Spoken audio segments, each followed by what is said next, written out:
Hey guys, welcome back to the shop. I've got another curbside find here for you. This is a Troy-Bilt 4-cycle edger.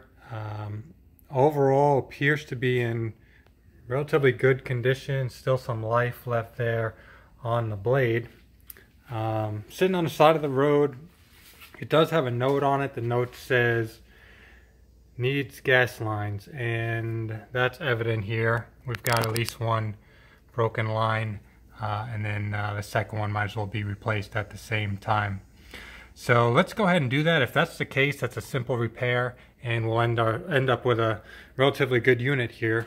So let's do a quick once over and make sure everything looks good to go. Check the fuel, get some fresh fuel in there, and check the oil level and spark plug, things of that nature, and then we'll dive on in. Okay, so let's first check, see if we've got any fuel in here.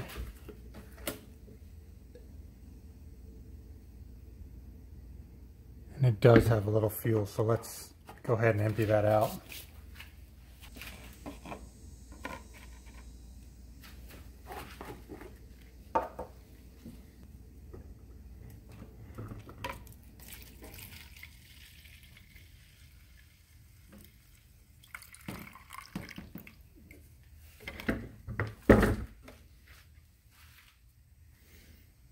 So that's not a first good sign. It almost looks like someone mixed, maybe they mixed oil with the fuel, which is not something you'd be doing with a 4-cycle engine like this.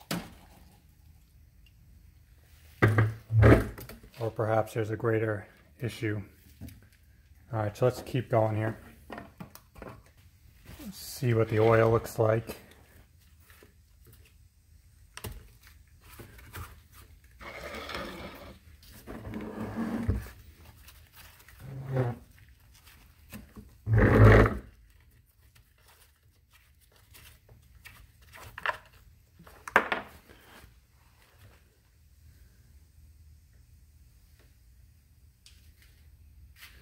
So the oil was obviously overfilled. In fact, it actually says right here on the side, oil fill hole, and then it has a max oil fill level of just below the hole in there. So someone, maybe they had it over on their side, over on its side when they filled it with oil and thought that was the appropriate way to do it. But that is not what you want to do. So let me clean this up a little bit and I'll bring you guys back up.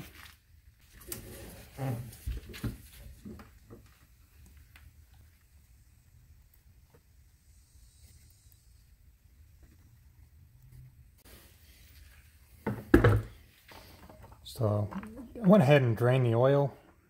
I'll just end up replacing it anyway. And let's go ahead and put this cap back in, and then we'll come back to that a little bit later on once we start, after we look at a few of these other things here.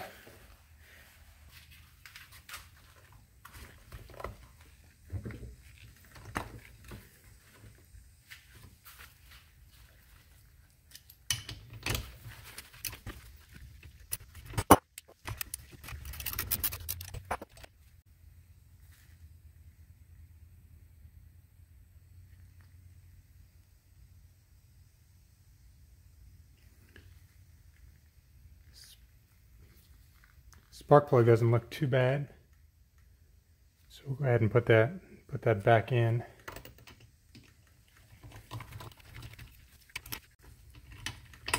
Okay, let's look at the air filter.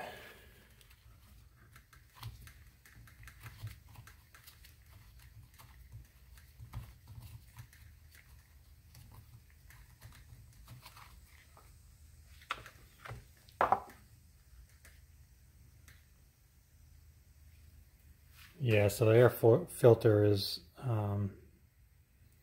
loaded with oil there, which is just expected if you overfill the oil. Plus I tipped this thing with oil in it, so perhaps the oil ran to the air filter when I did that.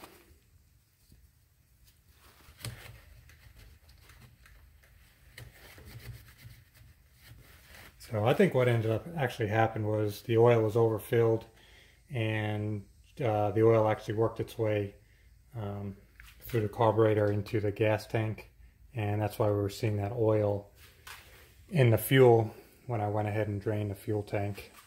So hopefully it's just a matter of putting some fresh oil in there, fresh gas, replacing these fuel lines, and we'll try to give it a go. Perhaps the carburetor will need to be cleaned a bit, but we'll find out if that's the case here in a little bit. Okay, so one thing to make note of is the routing of the actual hoses. There's actually 2 ports on the carburetor here on the top. There's one that sits a little bit higher than the other. The one on the bottom is the one that's still in place, and that actually goes to the hole that is closest to the gas cap, and then this one that is on the top port would naturally be routed into the hole that is on the back side. So let's go ahead and get started and replace each of those hoses and see if that is the fix this needs.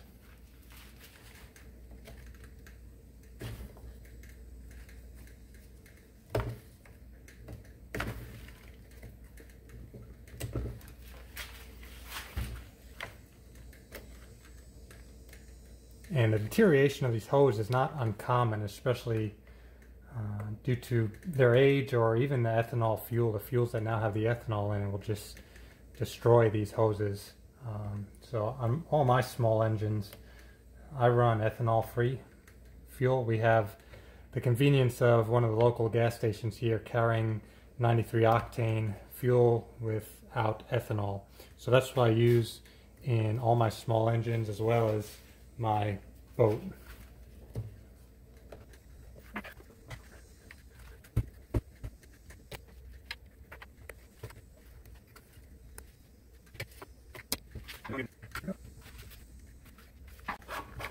So one of these hoses will have a filter on the inside, or at least it should.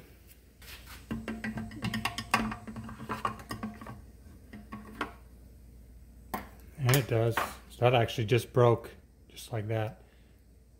So there's a fuel filter here that sits, it's a weighted fuel filter that sits on the end of the hose, and that's in there at a length that'll reach the farthest most portion of the tank. So we'll go, wow, see how brittle that hose is? It just broke off. We'll go ahead and replace that, and that was the hose that actually comes and routes up to the lower port on the carburetor.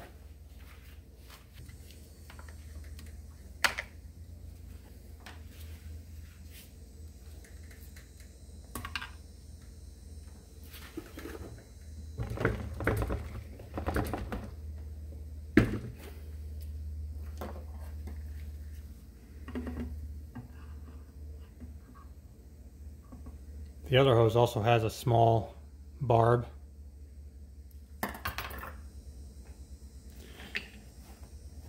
That sits just inside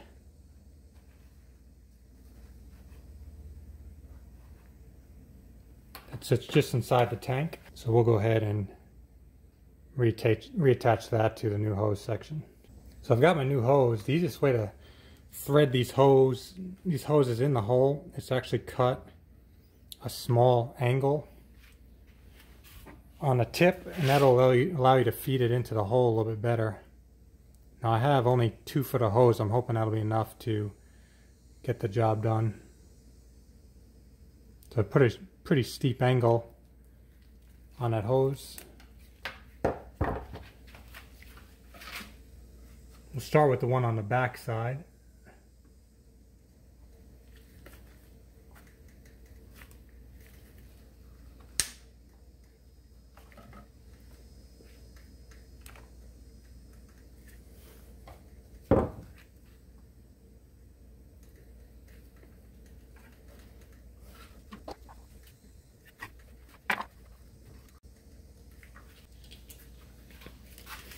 Got a little lubricant I'm going to hit that with, see if we can slide that in a little bit better.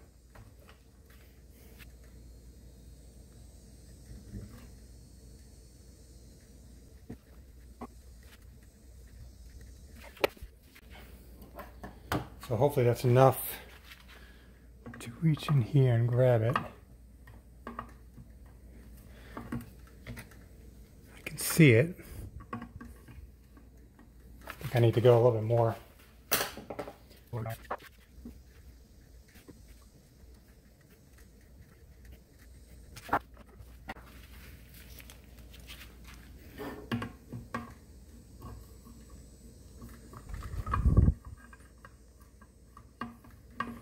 Okay, got it.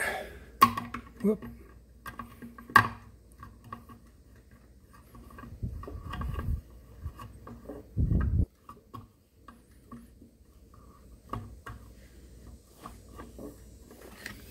Had it.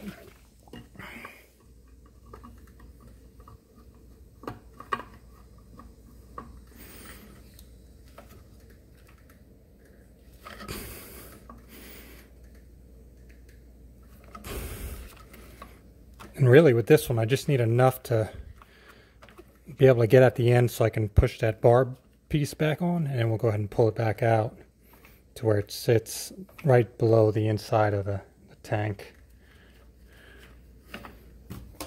So let me see if I can work this here at the same time. There we go.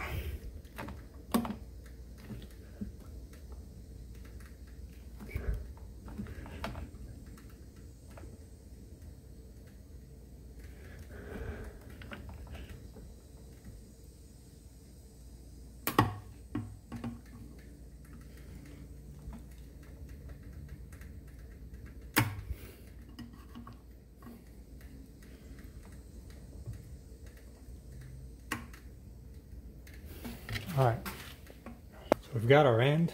I'm going to go ahead and put a nice straight cut on that.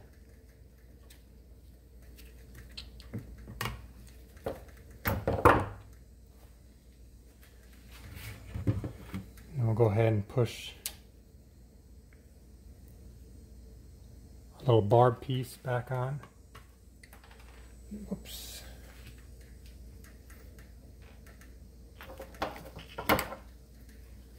These pliers are good because they've got that clasping mechanism, so once you get it on what you want to, you can go ahead and clip it and it'll hold it. So it'll be helpful when I'm actually trying to press this barb back in place. There we go.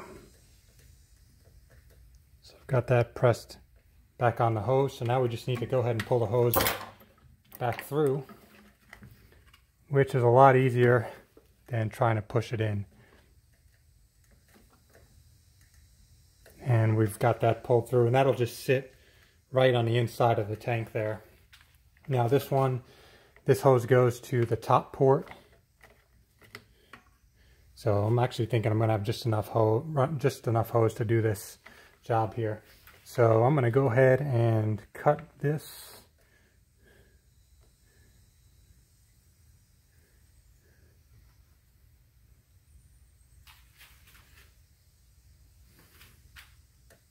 See right there.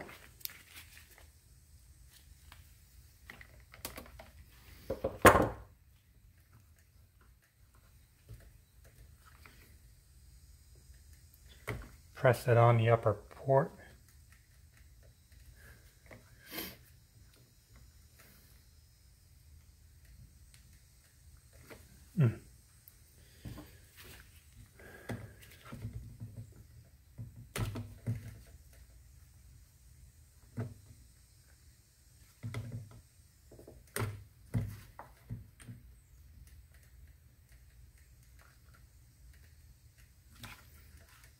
Like so.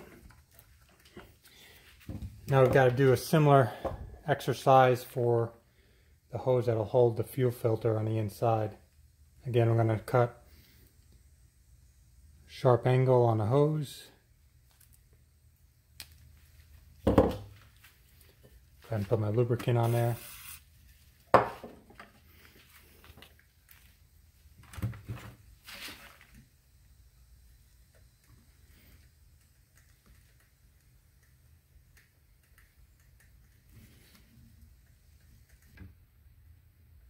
So again, with this one, we want to pull out enough hose to where that filter will reach the back side of the tank.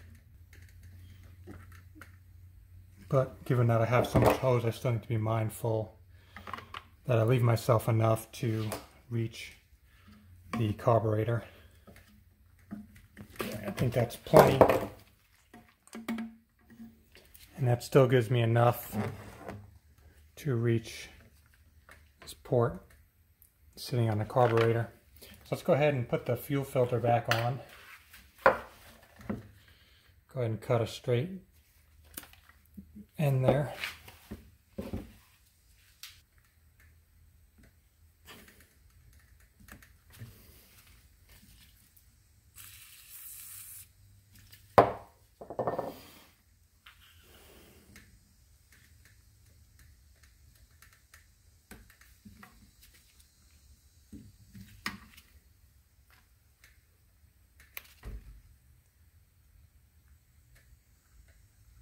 There it goes.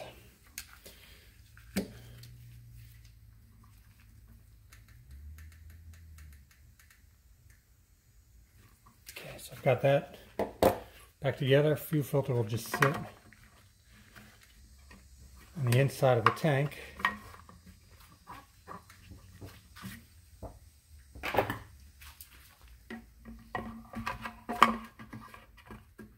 Try to orient it in there so it's not twisted but comfortable laying on the bottom.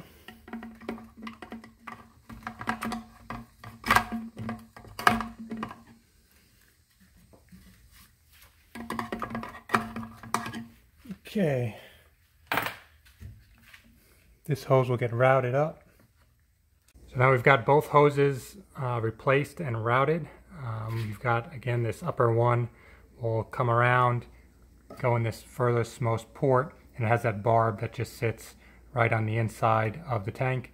And then this second one is the one that runs a little bit longer in length and will run to the back side of the fuel tank with the fuel filter on it.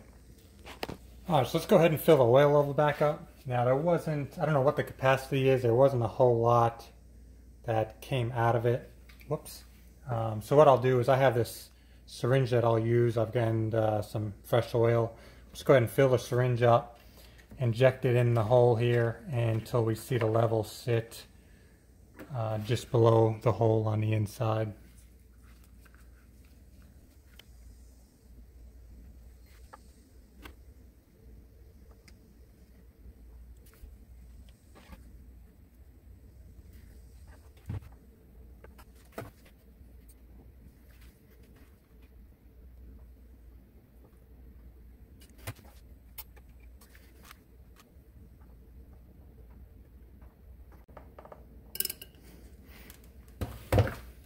Okay, difficult to see. I try to show you guys, but I can't get a good light in there. But I do have the oil sitting right below the oil fill hole as illustrated here on that diagram.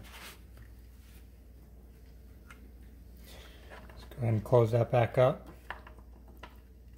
I ended up taking about three and a half of those syringes.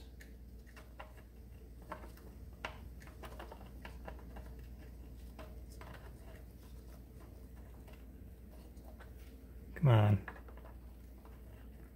It's worse than screwing on an oil filter on the car.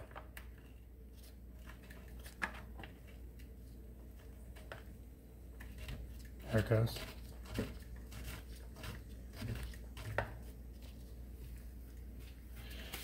Alright, so that's all I'm going to do now. We'll go ahead and put some fresh fuel in there and see what happens. So let's go ahead and do that. Give her some gas, see if we can get it started, and wish for the best.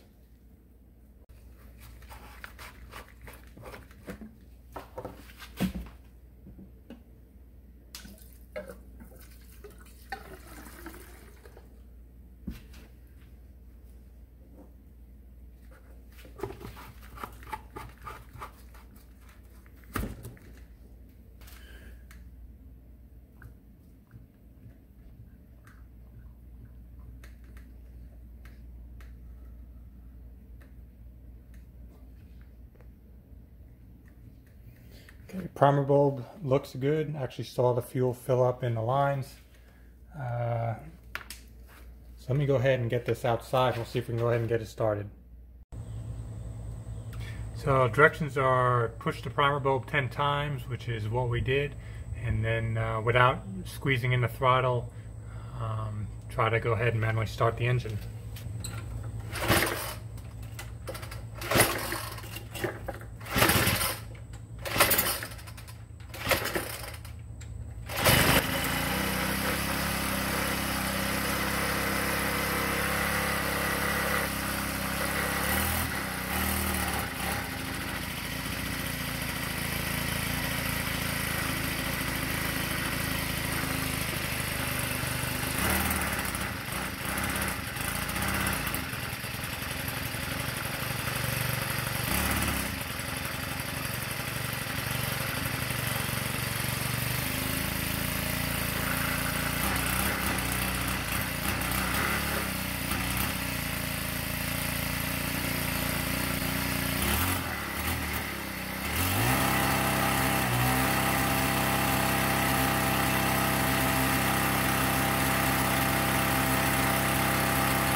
Alright, so I think we have another successful fix. Now it was, I was trying to hit the throttle and it was bogging down a little bit. Turns out there's a little choke adjustment there behind the air filter casing, and the choke was engaged. So once I disengaged the choke, it was able to throttle up and seems to run quite nice. I'm actually surprised, so I probably won't have to touch the carburetor at all.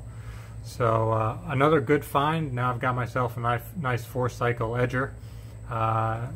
It did need fuel lines, but it was also overfilled with oil. So we addressed both of those issues. I'll go ahead and clean the air filter out and get all the oil out of that, and then load that air filter back in, and then we'll be good to go. Thanks again for watching, guys. I appreciate it. Hope you found this video informative and helpful should you run into a similar situation. Have a great day, guys.